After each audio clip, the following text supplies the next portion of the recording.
Hello friends, कैसे हैं आप सब लोग। आई होप आप सब लोग बिल्कुल ठीक होंगे।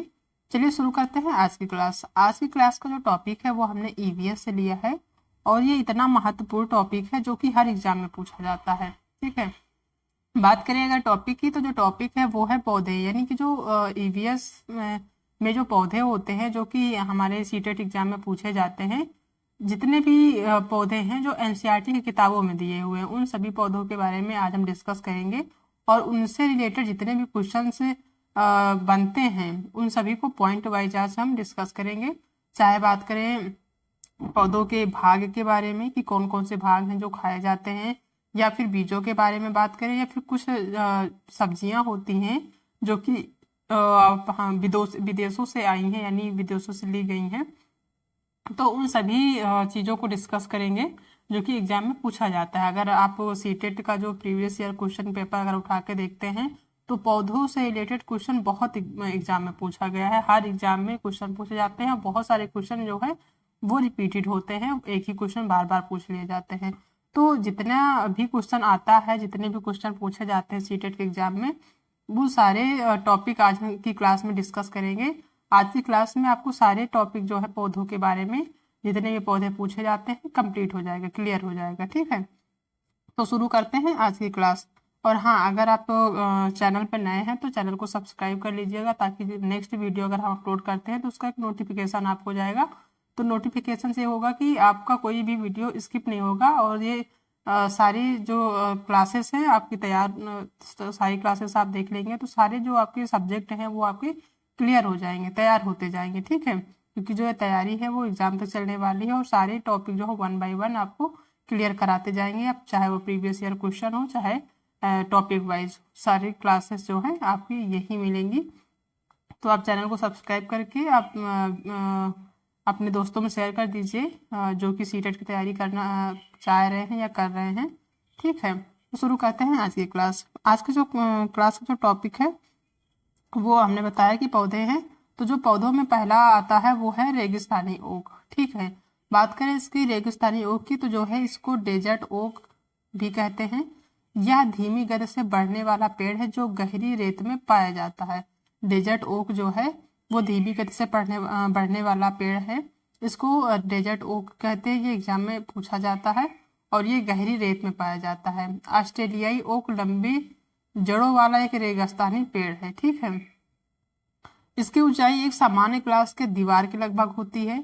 इसकी जो लंबाई होती है पेड़ की, वो जो नॉर्मल क्लासेस होते हैं, यानी कि जो स्कूल के क्लासेस होती हैं, उनकी जो दीवारें होती हैं उतनी ही इनकी लंबाई होती, बहुत ज़्यादा लंबाई नहीं होती।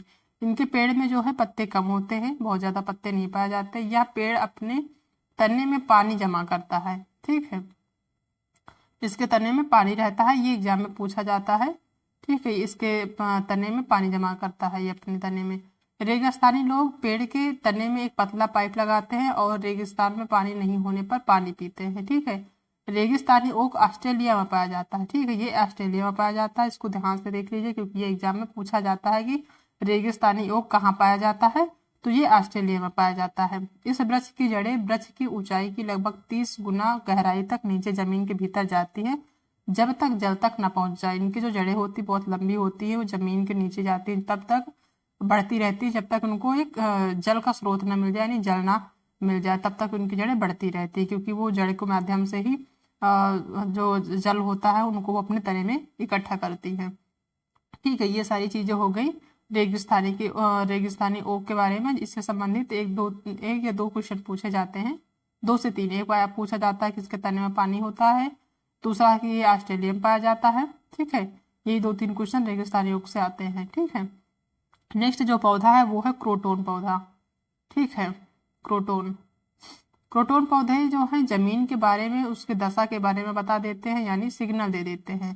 ठीक है, क्रोटोन जो पौधे होते हैं वो जहाँ पे उनको लगाया जाता है, वहाँ पे अगर वहाँ की जमीन अच्छी है, उपजाऊ है, तो वो हमेशा हरे भरे रहते हैं। अगर वहाँ की जमीन यानी कि मिट्टी वहाँ की अच्छी नहीं है, वो तो सूख जाते हैं। ठीक है, तो यही होता है कि जमीन के बारे में, उनकी दशा के बारे में बता देते हैं। क्रोटोन पौधे की जड़ जमीन में ज्यादा गहरी नहीं जाती है, इनकी जो पौधे की जड़ है वो ज्यादा गहराई तक नहीं जाती। जब मिट्टी सूखने लगती है तो इस पौधे की पत्तियां सूखने लगती हैं। ठीक है, और झड़ने लगती हैं। जब मिट्टी वहाँ की जहाँ पे पौधा लगाया हुआ होता है वहाँ पे जब मिट्टी सूखने लगती है तो उनकी जो पौधे की पत्तियां हैं वो सूखने लगती हैं और इसमें और झड़ने लगती हैं, जिससे मिट्टी का पता चल जाता है कि मिट्टी सूख रही है। ठीक है, अगर मिट्टी वहाँ की सूख रही है यानी कि पानी उसको नहीं मिल रहा प्रॉपर, ठीक है, तो यहाँ उसकी जो पत्तियां हैं वो सूख जाती हैं और झड़ने लगती हैं। पता चल जाता है कि यहाँ की जो मिट्टी है वो सूख रही है, उनको पानी की जरूरत है। ठीक है, ये है। नेक्स्ट जो क्वेश्चन है वो है नेपेंथिस यानी घटपर्डी। इससे भी एग्जाम में क्वेश्चन पूछा जाता है तो इसको भी ध्यान से देखेंगे। ये कीट भक्षी पौधे कीड़े मकोड़ों को अपनी ओर रंगीन चमकदार ढकने तथा मधु ग्रंथियों द्वारा आकर्षित करते हैं। ठीक है, जो नेपेंथिस है इसको घटपर्डी पौधा भी कहते हैं। ठीक है, इसको कीट भक्षी पौधे भी कहते हैं, कई कई एग्जाम में पूछा जाता है। तो ये जो होते हैं ये कीड़े मकोड़ों को अपनी ओर पहले आकर्षित करते हैं, फिर जो है उनको खा जाते हैं। ठीक है, आकर्षित कीट घट की चिकनी सतह से फिसलते हुए अंदर की ओर चले जाते हैं और लंबे घट के निचले भाग में स्थित द्रव में डूब जाते हैं। ठीक, कहने का मतलब जो घटपर्डी पौधा होता है वो एक घड़े के आकार का होता है। ठीक है, जैसे आपको हम बता दें ऐसे होता है, ये घड़े के आकार का समथिंग ऐसे होता है। तो इसके ऊपर एक ढक्कन नुमा लगा रहता है। ठीक है, ऐसे। तो इसमें से जो ढक्कन से इसमें से कुछ रोशनियां निकलती रहती हैं, तो जो कीड़े मकोड़े आते हैं वो इस पे बैठ जाते हैं। ठीक है, और तो जो है ये ऊपर का अपना जो ढक्कन बंद कर लेता है, तो इसमें जो कीड़े मकोड़े रहते हैं अंदर वो फंस जाते हैं। ठीक है, और वो फिर मर जाते हैं और ये जो नेपेंथिस घटपर्डी है उन्हें खा जाता है। ठीक है, ये कहानी है घटपर्डी की, कि घटपर्डी जो पौधा है वो ऐसे ही उसके जो एक घड़े के लंबे घड़े के आकार में होता है। ठीक है, जिससे वो कीड़ों को खाता है। नेक्स्ट है घट में संभवतः एक पाचक द्रवित स्रावित होता है। इस द्रव में पड़ने वाला कीट पहले डूब जाता है और तदुपरांत पचा लिया जाता है। कहने का मतलब एक जो घट यानी कि जो एक घड़े के आकार का होता है, इसमें ना एक तरह का तरीके से जो है कुछ द्रव टाइप में रहता है, चिपचिपा द्रव टाइप में। ठीक है, उसी में वो जो कीड़े होते हैं वो पहले जब यहाँ पे बैठते हैं तो धीरे धीरे फिसल के यहाँ आ जाते हैं और डूब जाते हैं। उसके बाद पौधा क्या करता है कि वो उन्हें जो है ढक्कन से बंद कर लेता है और वो पचा लेता है, मतलब एक तरह से उनके जो कीड़े होते हैं उनको खा जाता है। ठीक है, नेक्स्ट है नेपेंथिस पौधा इंडोनेशिया ऑस्ट्रेलिया में तो पाया जाता है, साथ में भारत के मेघालय में भी पाया जाता है। ठीक है, ये जो है इंडोनेशिया, ऑस्ट्रेलिया और भारत के मेघालय में पाया जाता है। यह पौधा कीड़े मकोड़े और छोटे जीवों का शिकार करता है। जैसा कि हमने बताया कि छोटे छोटे कीड़े जो है बैठते हैं उसमें आकर्षित होकर उसकी सुगंध से, और उसके बाद वो खा जाते हैं। तो इसमें जो है कीड़े मकोड़े ही छोटे छोटे जीव ही वो शिकार करता है, छोटे छोटे जीवों का ही। यह पौधा लंबे घड़े जैसा दिखता है, मैंने आपको बताया कि लंबे घड़े जैसा दिखता है। इसके ऊपर पत्ती का ढक्कन लगा होता है। ठीक है, हमने बताया कि इसके ऊपर एक ढक्कन नुमा लगा रहता है। ठीक है, इसमें से खुशबू निकलती है जिसकी वजह से कीड़े मकोड़े उसके अंदर फंस जाते हैं। जो घटपर्डी घड़े का आकार का होता है उसमें से एक प्रकार की खुशबू निकलती है जिसकी वजह से छोटे छोटे जो कीड़े मकोड़े होते हैं वो आकर्षित होते हैं और उसी को वो वहां पे बैठते हैं, जिसकी वजह से ये अपना उन्हें भोजन बना लेता है। डेओनिया, संड्यू आदि कीटभक्षी पौधे कहलाते हैं। ये दो जो पौधे हैं ये भी कीटभक्षी पौधे कहलाते हैं। ठीक है, तो ये है घटपर्डी की। यहाँ से ही जो क्वेश्चन आते हैं इसी के अंदर आ जाएंगे, आप देख लीजिएगा। जितने भी क्वेश्चन आते हैं इसके अंदर ही आपको देखने को मिलेंगे, बाहर से नहीं आता है। ठीक है, नेक्स्ट जो वृक्ष है वो है खेजड़ी। खेजड़ी का वृक्ष जो है वो एग्जाम में बहुत बार पूछा जाता है, तो इसको हम देखते हुए चलेंगे। ठीक है, जितने भी पॉइंट्स आते हैं उन सभी को क्लियर करते हुए चलेंगे। पहला है कि खेजड़ी एक बहुत ही उपयोगी वृक्ष है जो राजस्थान के थार मरुस्थल एवं अन्य स्थानों पर पाया जाता है। जो खेजड़ी का वृक्ष है वो राजस्थान के थार मरुस्थल में पाया जाता है और अन्य स्थानों पर भी पाया जाता है। ठीक है, यह समी वृक्ष के नाम से अधिक प्रसिद्ध है, इसको समी वृक्ष भी कहते हैं। ये खेजड़ी के नाम से तो प्रसिद्ध है ही, साथ में समी वृक्ष, अगर समी वृक्ष के नाम से एग्जाम में क्वेश्चन आता है तो ये खेजड़ी वृक्ष ही होगा। ठीक है, इसको ध्यान से देख लेंगे। खेजड़ी वृक्ष की सबसे बड़ी विशेषता यह है कि यह तेज गर्मियों के दिनों में भी हरा भरा रहता है। ये हमेशा हरा भरा रहता है, इनफैक्ट वो तेज गर्मियों में भी हरा भरा रहता है। आप कहने का मतलब कि ये इसलिए हरा भरा रहता है क्योंकि राजस्थान में रहता है, ठीक है। राजस्थान के थार मरुस्थल में पाया जाता है, तो वहाँ जमीन ज्यादातर सूखी रहती है, गर्मियाँ ही रहती हैं। उसके बावजूद भी ये हरा भरा रहता है, सूखता नहीं है। खेजड़ी वृक्ष की सबसे बड़ी विशेषता है। ठीक है, इसको आप ध्यान से देखिएगा। नेक्स्ट है कि राजस्थानी भाषा में कन्हैया लाल सेठिया एक प्रसिद्ध कवि हैं। उन्होंने अपनी कविता मींझर में जो है लिखा है कि यह थार के रेगिस्तान में पाए जाने वाले वृक्ष खेजड़ी के संबंध में उन्होंने लिखा है कि इस कविता में खिचड़ी की उपयोगिता और महत्व का सुंदर चित्रण किया। कहने का मतलब यह है कि इन्होंने जो कन्हैया लाल सेठिया है, उन्होंने अपनी कविता में जो खिचड़ी वृक्ष है उसके संबंध में उसकी जो उपयोगिताएं हैं, उसकी जो महत्व है, उसका बहुत ही सुंदर से चित्रण किया है। ठीक है, यानी कि खिचड़ी वृक्ष के बारे में उन्होंने लिखा है। ठीक है, नेक्स्ट है कि सूखे इलाकों में इसकी लोकप्रियता का सबसे बड़ा कारण मरुस्थलीकरण को रोकने का गुण है। कहने का मतलब यह पेड़ जो है, यह वृक्ष जो है, मरुस्थलीकरण को रोकने के काम में आता है। यानी कि जहाँ पे लगा दिया जाता है वहां पे जो मरुस्थलीकरण होता है वो रुक जाता है वहां पे। ठीक है, अकाल के समय रेगिस्तान के आदमी और जानवरों का यही एकमात्र सहारा था। ठीक है, अकाल के समय जब अकाल पड़ा था, ठीक है, तो उस टाइम पे जब वहां पे राजस्थान में कोई भी चीज नहीं थी वहां पे, तो जो रेगिस्तान में जो होने वाला एक खेजड़ी का वृक्ष था वही एकमात्र सहारा था। उसकी जो पत्तियां थी उसको खाकर ये लोग जीवित हुए थे। ठीक है, अब ये अकाल जब पड़ा था, ये अकाल पड़ा था सन 1899 में, दुर्भिक्ष अकाल पड़ा था जिसको छपनिया अकाल कहा जाता है। ठीक है, जो अकाल पड़ा था उसका नाम छपनिया अकाल पड़ा था। उस समय रेगिस्तान के लोग इस पेड़ के तनों के छिलके खाकर जिंदा रहे थे। ठीक है, इतना ज्यादा महत्वपूर्ण था। नेक्स्ट है, इस पेड़ के नीचे अनाज की पैदावार अधिक होती है। ये पेड़ जहाँ पे लगाया जाता है वहाँ की जो जमीन होती है वो काफी उपजाऊ हो जाती है, तभी वहाँ की जो अनाज की पैदावार है वो अधिक होती है। भारत में राजस्थान राज्य का सबसे प्रमुख और ज्यादा मात्रा में पाया जाने वाला खिजड़ी जो वृक्ष है वो खिजड़ी है। ठीक है, कहने का मतलब कि भारत में राजस्थान राज्य का सबसे प्रमुख और ज्यादा मात्रा में, जो भारत में संपूर्ण भारत में जो राजस्थान राज्य है वहां पे खिजड़ी वृक्ष अधिक मात्रा में देखने को मिलता है। ठीक है, जिसे वर्ष 1982 या 83 में राजस्थान का राज्य वृक्ष घोषित किया गया था। ठीक है, 1982-83 में राजस्थान का जो राज्य वृक्ष है वो जो है राज्य वृक्ष घोषित किया गया था राजस्थान में। भारत में खजड़ी का पेड़ राजस्थान राज्य के अलावा हरियाणा, उत्तर प्रदेश और तेलंगाना जैसे राज्यों में भी पाया जाता है। ठीक है, ये ऐसे जो खजड़ी का वृक्ष है वो राजस्थान में तो पाया ही जाता है, साथ में हरियाणा, उत्तर प्रदेश और तेलंगाना में भी पाया जाता है। लेकिन यहाँ पे जो है इन राज्यों में खिचड़ी का जो नाम है वो अलग अलग नामों से उसको जाना जाता है, खिचड़ी के नाम से नहीं जाना जाता। ठीक है, लेकिन ये पाया जाता है।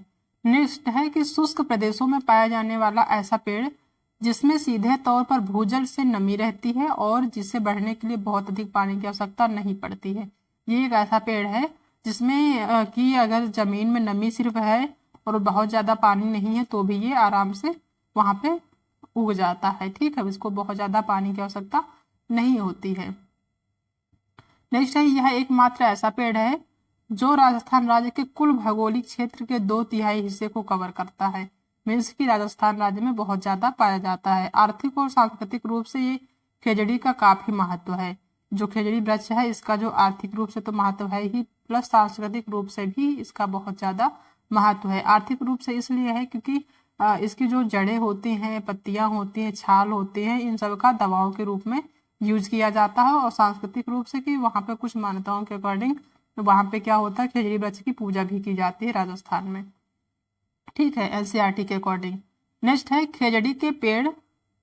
नेक्स्ट जो क्वेश्चन है कि खेजड़ी के पेड़ की फायदे की बात की जाए तो इस पेड़ के हर हिस्से का उपयोग किया जाता है, जैसा कि हमने बताया। इसकी छाल, इसकी पत्तियां और इसकी जो डालियां हैं, इसके फल, ये सारे के सारे जो हैं काम के हैं। ठीक है, इनकी पत्ती भी काम की उपजाऊ है, इसकी छाल भी यूज की है, इसके जो फल हैं, डालियां हैं, सभी कहीं ना कहीं यूज होती हैं। ठीक है, खिचड़ी के पेड़ का सबसे अधिक लाभ यह है कि इसकी फली का सेवन एक सब्जी की तरह किया जाता है जिसमें कई कार्यात्मक खाद्य गुण होते हैं। जो इसकी फली होती है खिचड़ी का, उसका सब्जी के रूप में भी यूज किया जाता है, मीन सब्जी भी बनाई जाती है इसकी फली का। ठीक है, इतना ज्यादा जो है उपयोगी है। ठीक है, खिचड़ी का वृक्ष। तो ये इससे एग्जाम में जितने भी पॉइंट हमने डिस्कस किए इसी के अंदर आपको एग्जाम में क्वेश्चन देखने को मिल जाएंगे, इससे बाहर नहीं आएगा। नेक्स्ट जो पौधा है या पेड़ है वो है बरगद। ठीक है, बरगद बरगद भी एग्जाम में पूछा जाता है क्योंकि ये एनसीईआरटी का एक महत्वपूर्ण चैप्टर में दिया हुआ है बरगद। तो बरगद से संबंधित भी जितने भी क्वेश्चन आते हैं उसको हम डिस्कस करेंगे। ठीक है, देखेंगे कि बरगद के जो पेड़ है उसको वट वृक्ष, कहीं कहीं वट वृक्ष कहते हैं, कहीं बड़ का पेड़ कहते हैं और इंग्लिश में इसे बनियान ट्री कहते हैं। ठीक है, इन 3 नाम से जाना जाता है, वट वृक्ष, बड़ का पेड़ और बनियान ट्री, इन नामों से इसको जाना जाता है। इसका जो वैज्ञानिक नाम की बात करें तो इसका नाम जो वैज्ञानिक नाम है वो है फाइकस बेंगालिस। फाइकस बेंगालिस इसका जो है वैज्ञानिक नाम है। ठीक है, बात करें इसके जो जड़ों की तो ये बरगद की पेड़ की लटकन होती हैं, उसकी जड़ें होती हैं, ये टहनियों से निकलती हैं। जो इसकी जड़ें होती हैं वो उसके टहनियों से निकलती हैं और बढ़ते बढ़ते जमीन के अंदर चली जाती हैं। यह जड़ें मजबूत खंभों की तरह पेड़ को सहारा देती जिन्हें भोजन का संग्रहण करती हैं। सॉरी, जड़ें जो हैं भोजन का संग्रहण करती हैं। इनकी जो जड़ें होती हैं वो टहनियों से निकलती हैं और वो बढ़ते बढ़ते जमीन के अंदर चली जाती हैं। ये जो जड़ें होती हैं खंभों की तरह होती हैं, मतलब ये खंभों की तरह सहारा देती है और जो जड़ें होती है भोजन का संग्रहण करती हैं। ठीक है, जड़ों के माध्यम से जो पेड़ है बरगद का वो भोजन ऑब्जर्व करता है, संग्रहित करता है। ठीक है, नेक्स्ट है कि बरगद के पेड़ का जो तना होता है वो कठोर और सीधा होता है। बरगद के पेड़ की आयु जो होती है वो 250 साल से ज्यादा होती है। इसकी जो आयु होती है 250 साल से ज्यादा होती है। इसका जो तना है पेड़ का वो कठोर और सीधा होता है। ठीक है, यानी कि लचीला होता है, इसका मोटा तना होता है और काफी ज्यादा कठोर और सीधा होता है। उसके जो बरगद का पेड़ है वो काफी ऐसे मोटे तने में और इस टाइप का होता है। ठीक है, काफी घना होता है, बहुत दूर में फैला हुआ होता है और इससे ऐसे जड़ें निकलती रहती हैं जो जमीन में धंस जाती हैं। ठीक है, नेक्स्ट है पेड़ के सभी भाग फल, पत्ते, जड़ और छाल मेडिसिन के रूप में उपयोग किए जाते हैं। ठीक है, इसके फल, पत्ते, जड़ और छाल ये सभी जो है मेडिसिन के रूप में प्रयोग किए जाते हैं। बात करें पादपों में पारिस्थितिकी अनुकूलन की तो कुछ पौधे या ऐसे हैं जो जल में पाए जाते हैं, बहुत मतलब जल में ही रहते हैं, वो स्थल में नहीं पाए जाते हैं, सूखे जमीन पे, तो उनकी भी बात करेंगे। तो उनका जो है वो है जलोदभिद। जलोदभिद जो होते हैं वो ऐसे पौधे होते हैं जो जल में या अत्यधिक आर्द्रता वाले स्थान में उगते हैं। ठीक है, जल में उगने वाले पौधे जल में पूर्णतः या आंशिक अंशतः डूबे रहते हैं। इसका जो तना प्राय लंबा और मुलायम होता है। इसमें लकड़ी के रेशे की कमी पाई जाती है। जैसे कि सिंघाड़ा और जलकुंभी ऐसे हैं जो जलोदभिद के अंतर्गत आते हैं और ये जो है आपको जल के अंदर ही मिलेंगे। कहने का मतलब पूरी तरह से जल में डूबे हुए तो नहीं होते हैं, लेकिन ये इनकी जो जड़ें हैं वो जल में ही रहती हैं और हमेशा। ठीक है, आधी इनका जो पेड़ को जो आधा भाग है वो पानी में डूबा होता है और आधा ऊपर निकला हुआ होता है। ठीक है, तो अगर जलोदभिद में आते हैं कि कौन कौन से पौधे जलोदभिद में आते हैं तो सिंघाड़ा और जलकुंभी जो है वो जलोदभिद के अंतर्गत आते हैं। ठीक है, नेक्स्ट है समोद्भिद। ऐसे पौधे जो सामान्य जल आपूर्ति वाले स्थानों पर उगते हैं उन पौधों को समोद्भिद पौधा कहा जाता है। यह पौधे हमारी पृथ्वी पर सबसे अधिक पाए जाते हैं क्योंकि जहां पर इन्हें नमी मिलती है और वहां पर जल मिलता है, जल की जो पूर्ति आसानी से हो जाती है वहां पर पौधे उगते हैं, जैसे कि बाग बगीचा। ये जो है समोद्भिद वाले जो पौधे होते हैं वो सामान्य जमीन पर, मीन्स जहाँ पे बहुत ज्यादा जल नहीं होता है, नॉर्मल से नमी होती है, वहां पे पौधे उगाते हैं। जैसे बहुत सारे वन है या बाग बगीचा जो होता है वो समोद्भिद के अंतर्गत आता है। ठीक है, नेक्स्ट है मरोद्भिद। मरुद्भिद, इन पौधों को मरुस्थलीय पौधे भी कहते हैं। ये वे पौधे जो शुष्क स्थानों पर उगते हैं मरुद्भिद कहलाते हैं, जो यानी कि मरुस्थलीय क्षेत्रों में होते हैं। जैसे कि आपका खिजड़ी था वो मरुस्थल में ही पाया जाता था, तो वो भी मरुद्भिद के अंतर्गत आएगा। ये पौधे जिन स्थानों पर उगते हैं वहां पर प्राप्य जल या तो बहुत कम होता है या इस प्रकार का होता है कि पौधे उसे प्रयोग नहीं करते।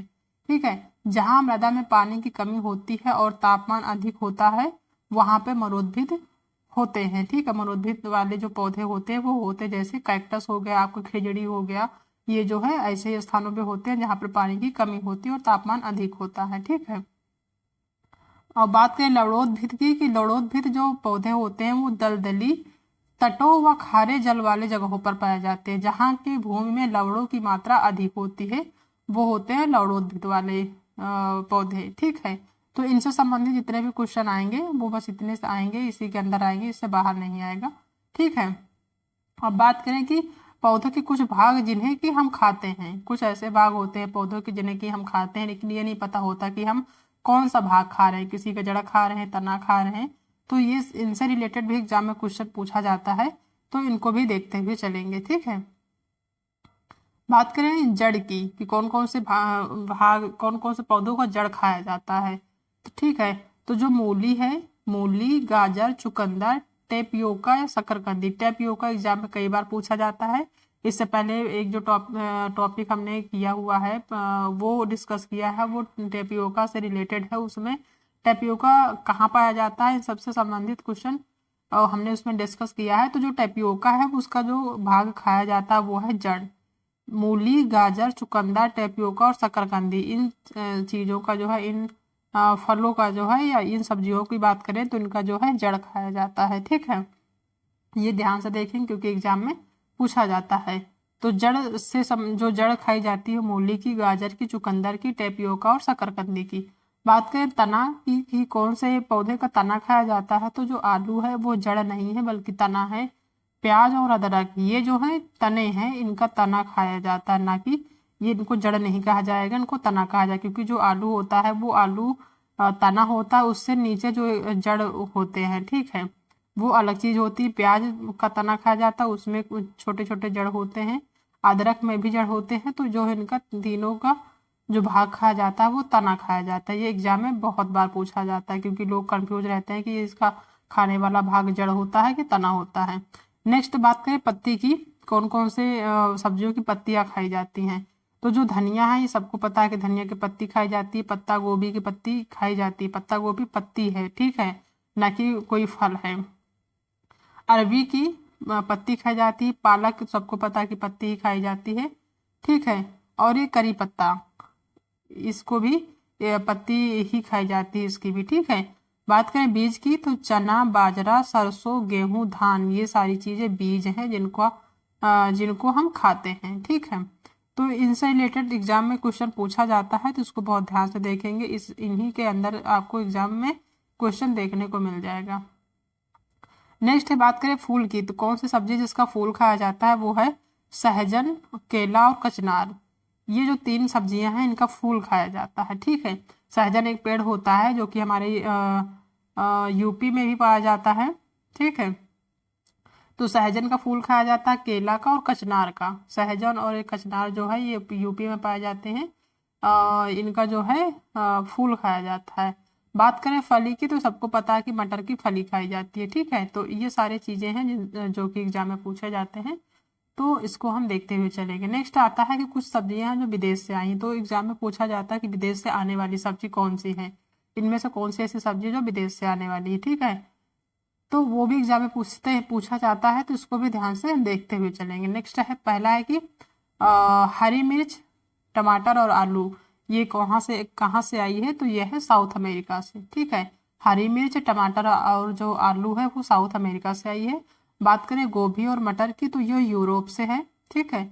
कॉफी, बीन्स और भिंडी ये अफ्रीका से है। सोयाबीन जो है वो चीन से है, ठीक है। ये सारी जितनी भी सब्जियां हैं ये बाहर से ही आई हैं, हमारे इंडिया की नहीं है, ठीक है। हरी मिर्च, टमाटर और आलू ये साउथ अमेरिका से है। गोभी और मटर यूरोप से है। कॉफी, बीन्स और भिंडी अफ्रीका से है। सोयाबीन चीन से है, ठीक है। ये सारी चीजें। नेक्स्ट बात करें कुछ बीजों की कि उनको जो है संग्रहित किस तरीके से किया जाता है, ठीक है। तो उसको देखेंगे कि जो बीज हैं उनको प्राचीन समय में यानी पुराने समय में सूखी लौकी में रखकर उस पर मिट्टी का लेप कर देते थे और नीम की पत्तियां इन्हें कीड़ों से बचाती थी, ठीक है। मीन्स जो है सूखी लौकी में क्या करते थे, नीम की पत्तियों के साथ इनको रख देते थे और ऊपर से मिट्टी का लेप लगा देते थे। तो इससे क्या होता था कि नीम की पत्तियों की वजह से उस बीजों में कीड़े नहीं लगते थे और मिट्टी का लेप लगाने से एक नमी टाइप में बनी रहती थी उसमें, ठीक है। नेक्स्ट है पौधे स्वयं अपने बीजों को दूर फेंक देते थे या देते हैं और कपड़ों में चिपक कर तथा पानी के जरिए भी ये एक जगह से दूसरी जगह पहुंच जाते हैं। कुछ पौधे ऐसे होते हैं जिनमें फल क्या होते हैं, लगे लगे वो बिल्कुल धूप में चिटक जाते हैं और उनके बीज जो है कुछ दूर तक जाके गिरते हैं, कभी कभी कुछ हवा में उड़ के चले जाते हैं, ठीक है। और कभी कभी क्या होता है, जब फूट के वो निकलते हैं चिटक के, तो कुछ लोग कपड़ों में चिपक जाते हैं या फिर पानी में गिर जाते हैं, तो पानी के बहाव की वजह से काफी दूर तक चले जाते हैं और फिर वो बारिश के मौसम में या फिर जब पानी की अधिकता होती है तो वो वहां पे उग जाते हैं, ठीक है। नेक्स्ट है सोयाबीन की जो फलियां हैं वो पककर फट जाती हैं और उसमें से बीज बाहर निकल आते हैं। जो सोयाबीन की फलियां होती है वो भी पककर धूप में फट जाती हैं और उसके जो बीज होते हैं वो बाहर निकल आते हैं, ठीक है। तो ये कुछ बीज है। नेक्स्ट है काली मिर्च। काली मिर्च, सौंफ, गेहूं आदि बीज होते हैं। ये अगर इनको बात करें तो ये जो है काली मिर्च, सौंफ और गेहूं ये बीज ही होते हैं, ठीक है।